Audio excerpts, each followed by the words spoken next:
오늘 말씀을 가지고 돌아오려거든 내게로 돌아오라는 제목으로 말씀을 좀 나누도록 하겠습니다. 지금은 목회자가 되신 가수 중에 하덕규 씨란 분이 계시는데 혹시 아시는지 모르겠습니다. 시인과 촌장이라고 하는 그룹으로 활동하시다가 지금은 목사님이 되셨습니다. 이제 그 하덕규 목사님이 부르셨던 노래 중에 풍경이란 노래가 있습니다. 원래는 가요인데 그 가사가 너무 좋습니다. 그러니까 어떤 가사냐면요, 세상 풍경 중에서 제일 아름다운 풍경, 모든 것들이 제자리로 돌아가는 풍경, 그런 노래가 있습니다. 여러분들이 생각하는 모습 중에 가장 아름다운 모습은 어떤 모습일까요? 제가 존경하는 목사님 중에 100주년 기념교회를 섬기시고 지금 은퇴하신 이재철 목사님이 쓰신 내게 있는 것이란 책에 보면 세상의 가장 아름다운 모습에 대해서 이렇게 쓰시고 있어요. 제가 읽어드릴게요. 이른 아침 직장으로 바삐 출근한 남자, 하루 온종일 일에 지쳐있지만 어두워 오는 저녁에 불 켜진 집으로 향하여 돌아가는 모습은 아름답다. 하루 종일 학교에서 공부하며 친구들과 함께 있던 아이가 집으로 돌아가는 모습은 아름답다. 하루의 소임을 다한 태양이 서산으로 고느적하게 돌아가는 풍경은 황홀하도록 아름답다. 제자리로 돌아가고 제자리로 돌아오는 풍경은 눈이 시리도록 아름답다. 그러나 그 무엇보다도 죄인이 그 죄와 욕망의 자리를 떠나 하나님의 중심의 자리로 돌아가는 모습보다 더 아름다운 것은 없다. 이렇게 쓰셨어요. 사랑하는 여러분, 맞습니다. 이 세상의 아름다운 풍경이라고 생각되는 모든 것들은요, 제자리로 돌아가는 모습이에요. 그런데 그런 모습들보다 제일 아름다운 모습은 인간이 자신의 죄의 자리에서 하나님께로 돌아가는 모습입니다. 그 모습만큼 아름다운 것은 없는 것 같습니다. 그래서 성경에 보면 여러 가지 이야기들이 참 많이 나오는데 그 중에 가장 아름다운 이야기는 저는 무엇보다도 누가복음 15장에 나오는 아버지께로 돌아가는 아들의 이야기입니다. 흔히들 탕자의 이야기라고 하죠. 아버지의 유산을 받아서 먼 나라에 가 허랑방탕하게 세월을 보내던 그 아들이 아버지께로 돌아가는 그 이야기는요, 너무나 아름다운 이야기입니다. 아버지의 마음에 아프게 하고요, 아버지의 마음을 상처 주고요, 정말 아들이라 칭함받을 수도 없는 아들이지만 그러나 그 아들이 자신의 아버지에게 돌아갔을 때에 회복이 있는 거예요. 거기에 사랑이 있는 겁니다. 우리의 이야기도 마찬가지입니다. 하나님의 마음을 아프게 하고 떠났던 우리가 하나님께로 돌아간다는 것은요, 참으로 아름다운 이야기입니다.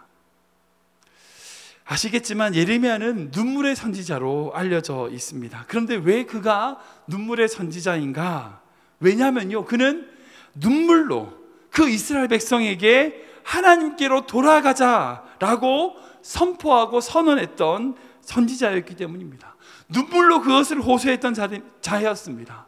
죄의 자리에 있었던 그 이스라엘, 욕심의 자리에 있었던 그 이스라엘로 하여금 신앙의 기본으로, 신앙의 본질로 돌아가야 함을 전했던 선지자가 바로, 눈물로 전했던 선지자가 바로 예레미야입니다. 그래서 예레미야의 그 성경의 모든 중심의 핵심은 바로 하나님께로 돌아가자는 것입니다.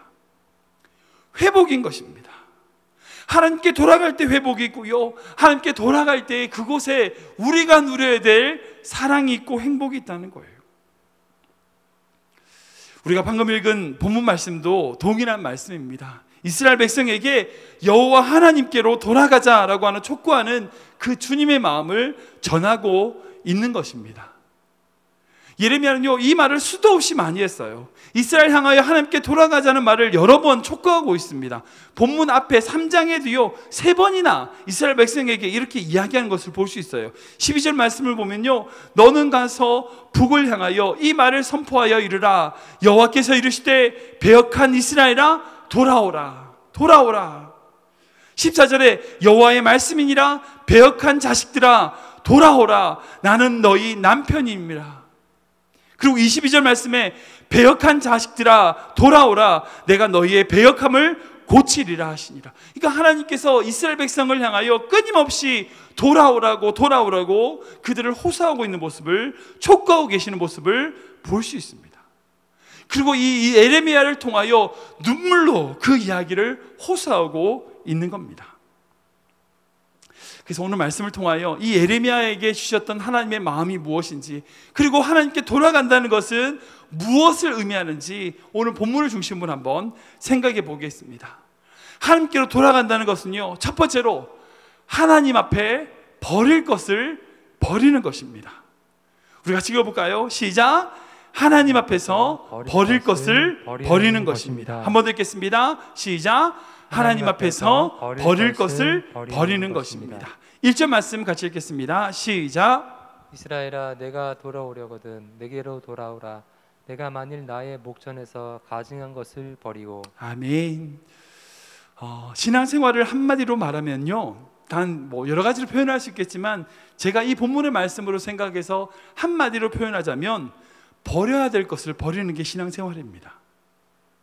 즉 우리의 내려놓을 것을 내려놓는 것이죠.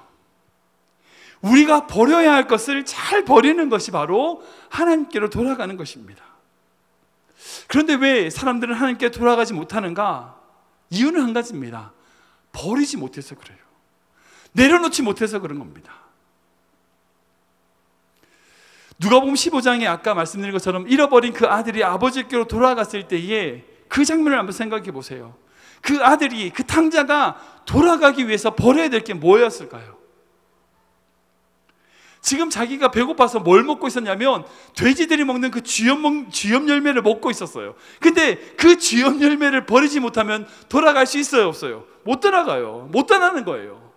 당장 허기지고 배고프니까 그 돼지가 먹는 쥐염 열매를 먹고 있는데 그 쥐염 열매를 버리지 못하면 아버지께로 돌아갈 수가 없는 거예요. 에이, 당장 먹을 게 없는데 어떻게 떠나냐고. 내가 가고 싶지. 그런데 지금 당장 이걸 해야 되는데 어떻게 가냐고. 우리 눈앞에 있는 그 쥐염 열매를 보지 못하는 거예요.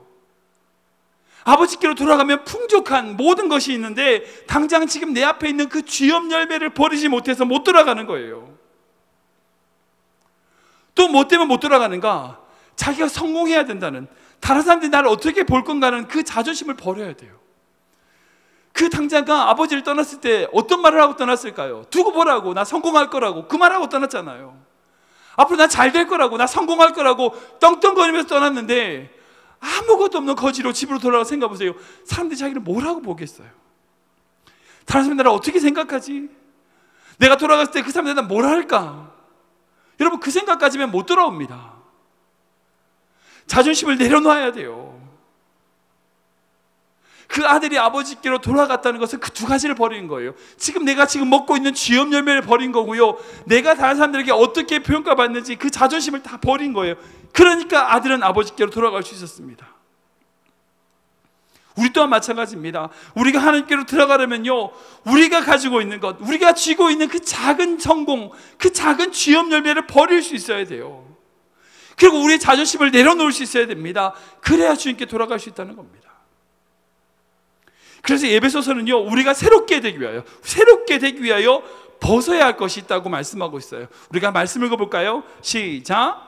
너희는 유혹의 욕심을 따라 썩어져가는 구습을 따르는 옛사람을 벗어버리고 오직 너희의 성령이 시작되되어. 아멘. 여기 보시면 유혹의 욕심, 썩어져가는 구습, 옛사람을 벗어버려라 라고 이야기하고 있습니다. 선언하고 있습니다. 근데 여기에 공통점이 있어요. 공통점이 있습니다. 그게 뭐냐면 내 것이 아니었던 거예요. 처음부터 내 게 아니었어. 여러분들, 그 아들에게 쥐염 열매는 처음부터 주어진 게 아니었었어요. 그 아들에게 그 돼지 치는 일은요, 처음부터 주어진 일이 아니에요. 하나님이 그 아들에게 주셨던, 그 아버지가 그 아들에게 주고자 했던 건요, 하찮은 그 일들이 아니었어요. 그러나 그것을 쥐고 있었던 거예요. 처음부터 내 것이 아니었었어요. 인간의 욕심이나 교만으로 하여 파생된 거죠. 결코 그것은 우리의 원래의 것이 아니었어요. 지금 우리가 가지려고 발버둥 치는 거 생각해 보세요. 잘 보면 우리 게 아니에요. 우리 게 아니에요. 내 것이 아니에요. 작은 성공, 물질, 자존심, 여러분, 그거 내 거 아니었어요.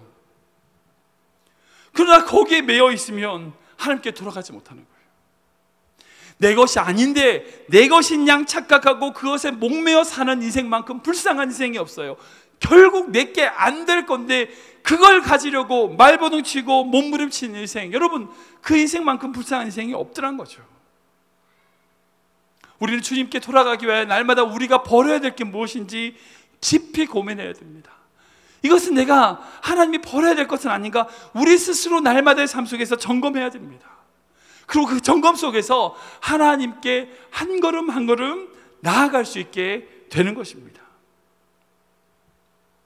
두 번째로 하나님께 돌아간다는 것은요, 흔들리지 않아야 된다는 거예요. 우리 같이 읽어볼까요? 시작. 흔들리지 않아야 합니다. 한 번 더 읽겠습니다. 시작. 흔들리지 않아야 합니다. 우리 1절 말씀 다시 한번 읽겠습니다. 시작. 이스라엘아, 내가 돌아오려거든 내게로 돌아오라. 내가 만일 나의 목전에서 가증한 것을 버리고 내가 흔들리지 아니하며. 아멘, 아멘. 우리를 유혹하는 사단의 유혹, 여러분, 인간보다 더 똑똑해요. 확실해요. 그것은 확실해요. 사단이 우리 인간을 유혹하는 그 유혹은요, 우리 수보다 높아요. 당연하죠. 사단인데 인간의 지혜보다 더 치밀하고요, 수가 높아요. 그러기에 우리는 그 유혹에 쉽게 흔들립니다. 사실 우리는 흔들릴 세상 속에 살아가고 있기 때문에 어찌 보면 흔들릴 수밖에 없어요. 그래서 제가 어제 토요 새벽에 시편 112편을 가지고 말씀을 나누면서 제가 이 말씀을 드렸어요. 그러니까 하나님을 경외하고 그 말씀을 즐거워하는 자가 복을 받는데, 그가 복을 받게 되는 여러 가지 복들이 있는데 그 중에 제일 첫 번째 복이 뭐였냐면 흔들리지 않는 복이다라고 제가 말씀을 드렸어요. 사랑하는 여러분, 이 세상은 너무나 많이 흔들립니다. 가정도 흔들리고요, 경제도 흔들리고요, 모든 사회 환경들이 다 흔들려요. 가치관이 흔들려요. 동성애라고 하는 그런 모든 말도 안 되는 그런 가치관들이 이 세상을 파헤치고 있잖아요. 흔들리고 있는 거예요. 우리의 믿음도 흔들립니다. 코로나19라고 하는 이 엄중한 이 상황들 보세요. 이것을 통하여 세계 질서가 흔들리고 있어요. 나라의 영향력들이 변화되고 흔들리고 있고요, 경제가 흔들려요. 이런 세상에 살다 보니까 어찌 보면 우리가 흔들리는 것은 당연하다라고 생각할 수 있습니다. 뭐 여러분들 아시겠지만 파도가 치면 배가 어떻게 돼요? 흔들리죠. 근데 아세요? 큰 배는 파도에 흔들리지 않아요. 엄청나게 큰 배는요, 파도에 흔들리지 않아요. 작은 어선이나 그런 돛담배들은 파도가 치면 이제 여러분들 경험해 보시면 확 흔들려요. 근데 수십만 톤, 수백만 톤 되는 그런 큰 배는요, 태풍이나 폭풍이 불지 않는 한 웬만한 파도에 흔들릴까요? 안 흔들릴까요? 안 흔들려요. 그래서 이제 크루즈 같은 거 혹시 타보시는 거 계시지 모르지만, 크루즈 같은 배를 타면요, 이게 땅인지 바다인지 헷갈려요. 왜냐하면 그 배가 워낙 크니까 웬만한 파도에 흔들리지 않는 거예요. 땅인지 바다 위인지 헷갈릴 정도로 배가 크면 흔들리지 않아요. 즉 바다에서 흔들리는 바다에서 흔들리지 않게 되려면요, 큰 배가 되면 돼요. 큰 믿음을 가지면 돼요. 큰 믿음을 가지면 돼요. 작은 파도를 어떻게 오더라도 상관없는 끝도 없는 큰 믿음이 되면 돼요. 큰 배가 되면 됩니다. 근데 만약 그렇지 않다면 어떻게 해야 될까요? 바다에서 큰 배 옆에 붙어 있는 거예요. 딱 묶어서 붙어 있는 거예요. 똑같이. 아니면 항구 안에 들어있는 거예요. 항구에 닻을 내리면 돼요. 즉 우리가 주님께 매여 있을 때 흔들리지 않을 수 있다는 겁니다. 생각해 보세요. 그 탕자가, 누가복음 15장에 나오는 그 탕자가 돌아가는 길에 아버지께로 주염 열매를 버리고 자존심을 버리고 아버지께로 돌아가고 있어요. 돌아가는 길에 그것을 막았던 것 중에 제일 큰 것이 무엇이었을까요? 뭐 그렇게 걸어가기 힘든 그런 허기진 배, 힘든 어떤 피곤한 몸, 그런 것보다 제일 그 사람을 막았던 것은요, 그의 흔들리는 마음이었을 겁니다. 여러분 생각해 보세요. 그 탕자가 아버지께로 돌아가는 중에 그 길에서 그 마음이 흔들렸을까요? 안 흔들렸을까요? 제가 그 말씀 묵상해 보면요, 흔들렸어요. 흔들리죠. 갈등이 있었을 겁니다. 갈등은 있었지만 그러나 그의 걸음을 뒤돌리지 않았어요. 흔들리지 않았어요. 왜냐하면 그 아들의 마음을 붙잡아 준 것이 있었어요. 그게 뭐냐? 바로 하나님의 그 아들을 믿고 사랑해 준 그 아버지의 사랑이었어요. 그 아버지가 그의 사람을 붙들고 있었다는 거예요. 그가 그렇게 돌아가면서 끊임없이 그 마음 가운데 갈등이 있었지만 그의 길을 돌이키지 않을 수 있었던 것은 적어도 나를 기다리고 계실 거야, 그 아버지는 나를 기다리고 있을 거야 라고 하는 그 믿음 때문이었어요. 그 아버지가 그 아들을 사랑해줬던 그 사랑들이 쌓여 있었기 때문에 그 아들은 아버지께로 끊임없이 걸어갈 수 있었어요. 히브리서 저자는 우리에게 이렇게 권고합니다. 우리 같이 읽어볼까요? 시작. 믿음의 주요 또 온전하게 하시는 이인 예수를 바라보자. 그는 그 앞에 있는 기쁨을 위하여 십자가를 참으사 부끄러움을 개의치 아니하시더니 하나님 보좌 우편에 앉으셨느니라. 너희가 피곤하여 낙심하지 않기 위하여 죄인들이 이같이 자기에게 거역한 일을 참으신 이를 생각하라. 아멘. 사단이 우리의 마음을 끊임없이 흔듭니다. 높은 수로 흔들어요. 그래서 그것을 통하여 우리가 피곤하기도 하고요, 낙심하기도 하고요, 낙담하기도 해요. 그런데 우리가 피곤하고 낙담하지 않기 위하여 이 히브리서 저자는 우리에게 뭘 얘기하냐? 믿음의 주요 또 온전케 하신 예수를 바라보라는 거예요. 그리고 우리를 위하여 자기 자신을 버리신, 자기에게 거역한 이 모든 이들을 참으신 예수님을 생각하라는 거예요. 여러분, 이게 길이에요. 하나님께로 돌아가자. 여러분, 그 돌아간다는 게 무슨 의미일까요? 다른 것이 아니라 우리의 마음의 중심에 예수 그리스도를 바라보고 예수 그리스도를 붙잡고 생각하는 거예요. 그 마음이 바로 주님께 돌아가는 마음이에요.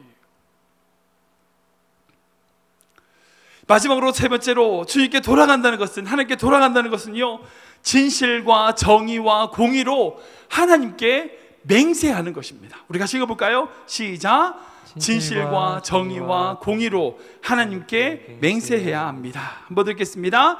진실과 정의와 공의로 하나님께 맹세해야 합니다. 2절 말씀 같이 읽겠습니다. 시작. 진실과 정의와 공의로 여호와의 삶을 두고 맹세하면 나라들이 나로 말미암아 스스로 복을 빌며 나로 말미암아 자랑하리라. 아멘. 아멘.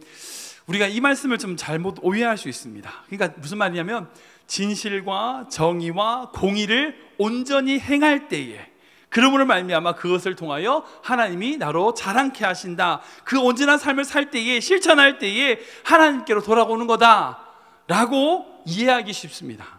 그런데 여기서 단순히 실천의 단계를 말씀하시는 게 아니에요. 무슨 단계냐? 맹세의 단계를 말씀하고 계시는 거예요. 즉, 하나님께 우리가 온전히 돌아간다는 것은요, 우리의 삶이 온전한 삶으로 이루어졌기 때문에 돌아간다는 것으로 생각해서는 안 된다는 거예요. 무슨 말이냐? 온전한 행위가 있어야 온전하게 실천할 수 있고, 진실이 있고, 정의가 있고, 공의를 행할 수 있는 온전한 삶이 있어야 하나님께 돌아오게 되는 거야. 너희들 그거 없으면 돌아올 생각하지 마, 그 말씀이 아니라는 거예요. 그 말씀이 아니라, 하나님, 내가 진실과 정의와 공의로 행하겠습니다 라고 하는 맹세, 우리의 생각, 이 생각의 결과가 하나님께 돌아가는 것이라는 거예요. 여러분, 이게 큰 차이가 있습니다. 여러분, 탕자가 아버지께로 돌아갔을 때, 여러분 생각해 보세요. 내가 이 말씀을 묵상하면서요, 그가 언제 돌아갔을까요? 그가 언제 돌아갔을까요? 물론 육신적으로 그가 아버지 앞에 찾아갔을 때 돌아간 것이 완성이 된 거죠. 그런데 돌아간 것은요, 언제 돌아갔냐면, 돼지 우리에서 아버지께로 돌아가야 되겠다고 생각하는, 그리고 결단하는 그 순간이 돌아가는 것의 시작이었어요. 맞죠? 그러니까 돌아가는 것의 완성은 아버지 앞에 서는 거예요. 그러나 아버지 앞에 서기 전에 그 돼지 우리에서 내가 아버지께로 돌아가야 되겠다라고 결단하고 생각하는 그 순간, 이 순간이 바로 아버지께로 돌아가는 것의 시작이라는 거죠. 비록 돼지 우리에 있지만 주염 열매를 먹고 있지만, 내가 더 이상 여기서 먹고 있으면 안 되겠다, 여기 있으면 안 되겠다, 아버지께로 돌아가야 되겠다라고 결정하고 맹세하고 결심하는 그 순간이 바로 아버지께로 돌아가는 것이었어요. 그렇게 결국 믿음 안에서 누가 의로운가? 아버지께로 돌아간 자라고 표현하는데요, 그 말이 뭐냐? 아버지께로 돌아가기로 결정한 자라는 거예요. 그렇게 맹세한 자가 의로운 자라는 거예요.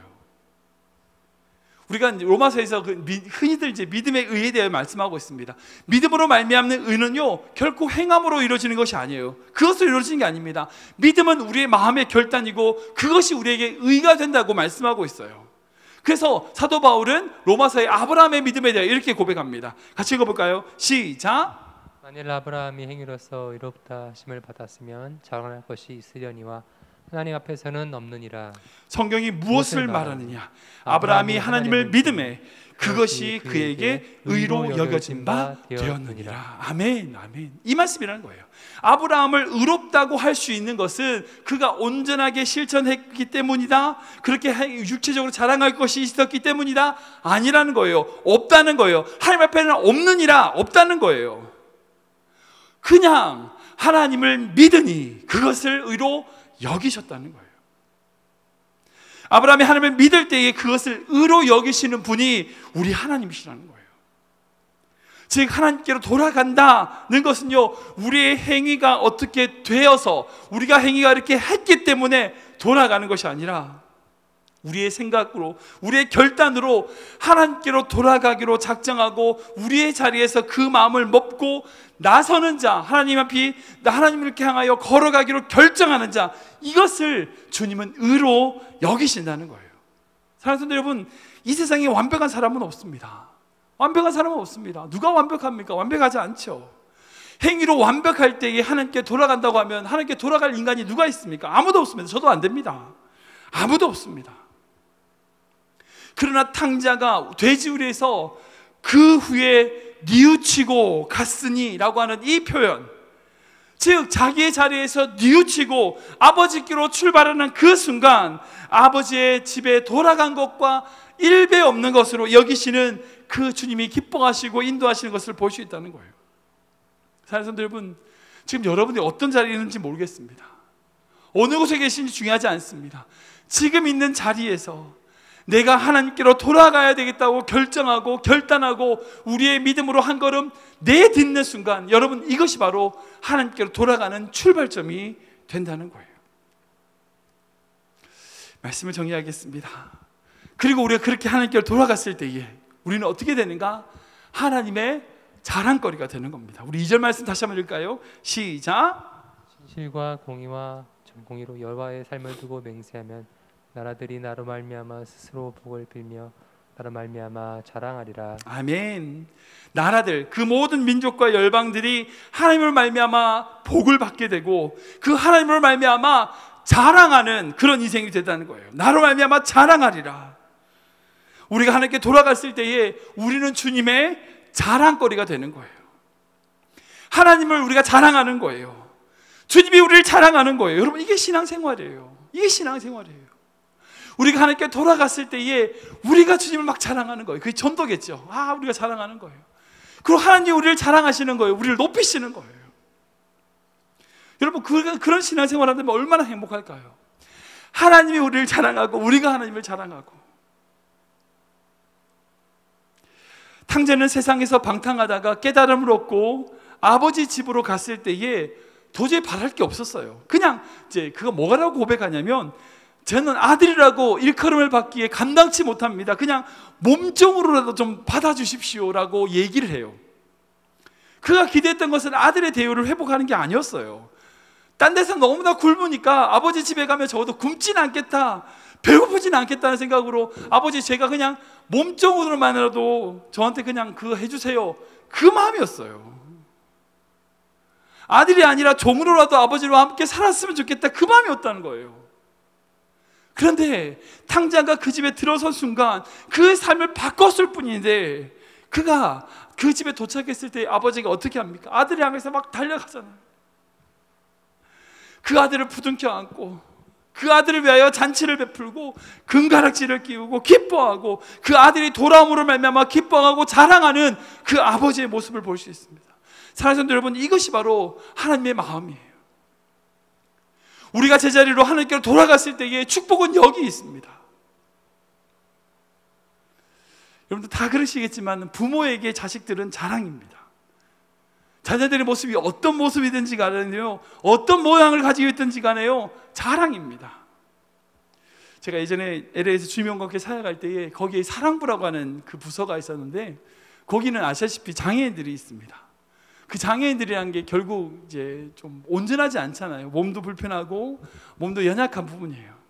근데 그 장애인의 자녀를 둔 그 부모님이 그 자녀가 사랑부에서 개걸스럽게 막 밥 먹는 사진을 보고 페이스북에 올려가지고 우리 아들이 너무 잘 먹는다고 자랑하는 걸, 제가 그거 보면서 저게 자랑거리인가 하는 생각도 들었는데, 여러분 그게 부모의 자랑이에요. 그렇잖아요. 부모는요, 자식이 뭘 해도 이뻐요. 어떤 걸 하든 간에 자식이기 때문에 자랑거리가 되는 거예요. 하나님의 마음도 동일합니다. 우리가 비록 어떤 모습에 처해 있다 할지라도, 어떤 자리에 있다 할지라도 우리는 주님의 자랑거리예요. 우리는 부모의 자랑거리인 것처럼 우리가 하나님의 자랑거리입니다. 여러분, 주님께로 돌아갔을 때 주님이 얼마나 더 자랑하실까요? 그런데 놀라운 것, 하나님은 가만히 기다리시는 분이 아니라는 거예요. 우리 24장 말씀 볼까요? 같이 읽겠습니다. 시작. 내가 여호와인 줄 아는 마음을 그들에게 주어서 그들이 전심으로 내게 돌아오게 하리니 그들은 내 백성이 되겠고 나는 그들의 하나님이 되리라. 아멘. 이게 너무나 귀한 말씀이에요. 그냥 하나님은요, 집에 앉아가지고 돌아와라 그 말만 하고 계신 분이 아니라는 거예요. 어떻게 하신다고요? 돌아오게 하리라. 그들에게 하나님의 마음, 그들에게 내 마음을 부어줘서 그들이 전심으로 돌아오게 하리라. 여러분, 그런 의미에서 세상에서 실패하여 주님께 돌아가는 인생이 복된 인생이에요. 세상에서 그곳이 단 줄 알고 세상에서 뒹굴고 있는 인생보다 하나님의 마음을 부어주어 하나님께 돌아가게 한 인생이 복된 인생이라고요. 우리 하나님은 결코 여러분들을 포기하지 않으실 겁니다. 끝까지 여러분들을 찾아가실 겁니다. 그리고 여러분들에게 하나님의 마음을 부어주셔서요, 결국 여러분들을 하나님께로 돌아오게 만드실 겁니다. 여러분들 자녀도 마찬가지예요. 지금 여러분들 자녀가 어디 곳에 있든지 간에 무엇을 하든지 간에 그 자녀에게 하나님의 자녀라면 하나님이 그들에게 그 마음을 부어주셔서, 주님의 마음을 부어주셔서 전심으로 그들이 돌아오게 만들어 버리실 겁니다. 그리고 그들에게 너는 내 거야, 내 백성이야, 나는 너의 하나님, 나는 너의 부모, 나는 너의 아버지가 될 거야 라고 말씀하실 겁니다. 코로나19로 세상이 너무나 어수선합니다. 교회를 향한 마음, 아픈 이야기들이 전 세계에 지금 가득하죠. 교회가 교회답게 서지 못하는 이야기들을 말미암아 지금 한국의 뉴스가 엄청나게 많이 쏟아지고 있습니다. 이때에 미국에 있지만 우리는 어느 자리에 있든지 간에 이런 상황 가운데 있다 할지라도, 어떤 환경에 있다 할지라도 우리의 믿음으로 하나님께 돌아가는 믿음을 가져야 됩니다. 가장 기본적인 신앙의 가치를 회복해야 됩니다. 돌아가려면 하나님께로 돌아가야 됩니다. 돌아가는데 엉뚱한 데로 돌아가는 게 아니라, 내가 예배 이렇게 들었었는데 그런 형식으로 돌아가는 것이 아니라, 우리 교회가 이렇게 해야 되는데 이거 못해서 그런 목적으로 돌아가는 것이 아니라, 자신의 생각으로 돌아가는 것이 아니라 하나님께로 돌아가야 됩니다. 돌아가려면 하나님께로 돌아가야 됩니다. 우리를 사랑하시고 우리를 위하여 자기 아들을 아끼지 않고 모든 것을 주신 주님의 그 사랑으로 돌아가야 됩니다. 그렇게 한 걸음 한 걸음 걸어갈 때에 믿음 위에 서서 주님께 돌아가는 발걸음으로 나아갈 때에 결국 하나님의 놀라운 은혜와 자랑거리가 되는 귀한 인생들 되실 줄 주님의 이름으로 축원합니다. 아멘. 함께 기도하겠습니다. 사랑의 주님, 예레미야를 통해 이스라엘 백성에게 돌아오라 부르신 주님의 음성을 듣습니다. 아버지를 떠나 허랑방탕하게 살았던 탕자가 아버지께로 돌아감으로 아버지의 자랑거리가 되었던 것처럼 우리도 버릴 것을 버리고 흔들리지 않고 주님을 믿고 나아감으로 주님의 자랑이 되는 인생 되게 하여 주시옵소서. 이 땅의 모든 교회가 그런 교회 되게 하시고 특별히 한국교회도 그렇게 주님의 자랑이 되는 교회가 되게 하여 주시옵소서.